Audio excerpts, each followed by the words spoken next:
Korea's stock market went parabolic. Nvidia's CEO flew to Seoul. Wall Street started paying attention. And the reason has nothing to do with innovation. A government that needed house prices to stop destroying the ordinary people decided to inflate stock prices instead. The medicine might be worse than the disease, and America just called it currency manipulation. Welcome to Korea's most interesting economic experiment.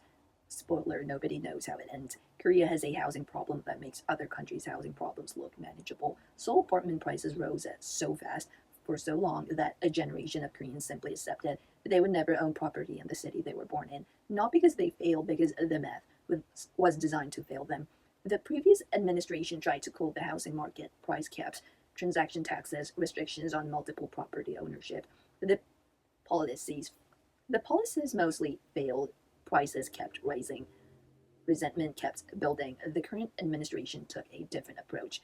Instead of making houses cheaper, make other assets more attractive.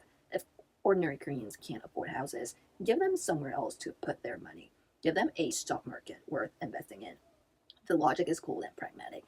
Redirect the frustration, channel the capital, create wealth somewhere else so the pressure on housing softens. That's the thesis. And what followed was one of the more extraordinary market moves in recent memory. The kospi, Korea's main stock index, didn't just go up; it went vertical. Not just semiconductors, not just Samsung. Almost every sector. It almost doubled within 1 year. Is that normal? The kospi, Korea's blue chip index, posted 5-year charts. Look less like economic growth and more like a controlled upward chart. The numbers are remarkable. Returns that make Warren Buffett's warning about the American market being a casino sound understated. Because whatever the American market is, the Korean market went further, faster, with less fundamental justification. And then Nvidia's CEO Jensen Huang flew to Seoul. When the most important CEO in the AI economy personally visits your country, the narrative writes itself. Korea is the semiconductor hub. Samsung and SK Hynix make the memory chip that power AI. The global AI boom has a Korean address. Wall Street noticed, foreign capital noticed. The story became Korea is where the AI hardware lives, which is partly true and partly a very well-timed coincidence for a government that needed its domestic market to look attractive. Here's what actually happened structurally.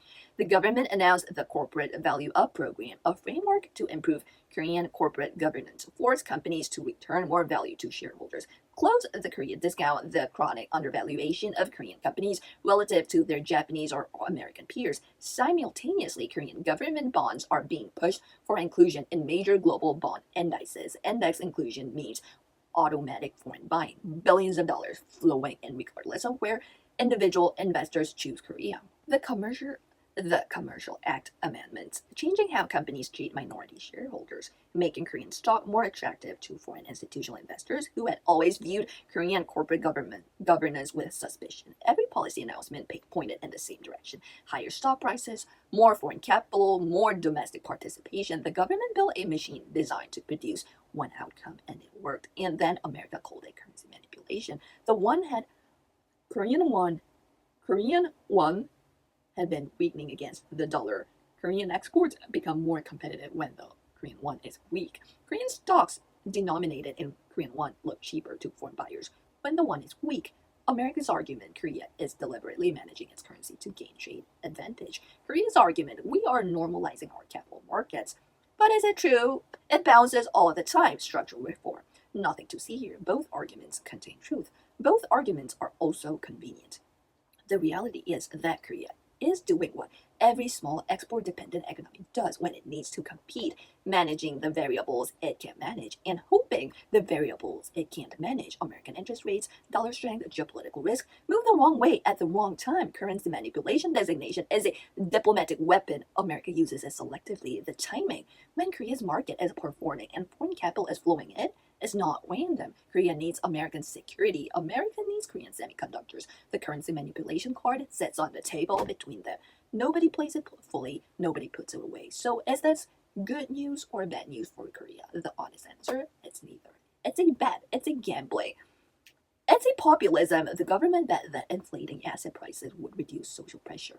Yes, it works, but only For the majority, the ordinary Koreans invested in a rising market would feel less angry about housing they can't afford. And yes, everyone believes that cannot buy a house, and they're so used to it. If the market keeps rising, if AI demand keeps growing, if Samsung SK Hynix stay ahead of the competition, or it might not, asset bubbles that were inflated by policy to keep inflating them. The moment the support changes, the reversal can be faster than the rise. Warren Buffett says the American market is overvalued. He is probably right, but he gave up on Korean market. The Korean market went further on less foundation. Do you know how small this country is? The politics and the economics and the diplomacy are now inseparable. The stock market is a policy tool. The currency is a diplomatic weapon.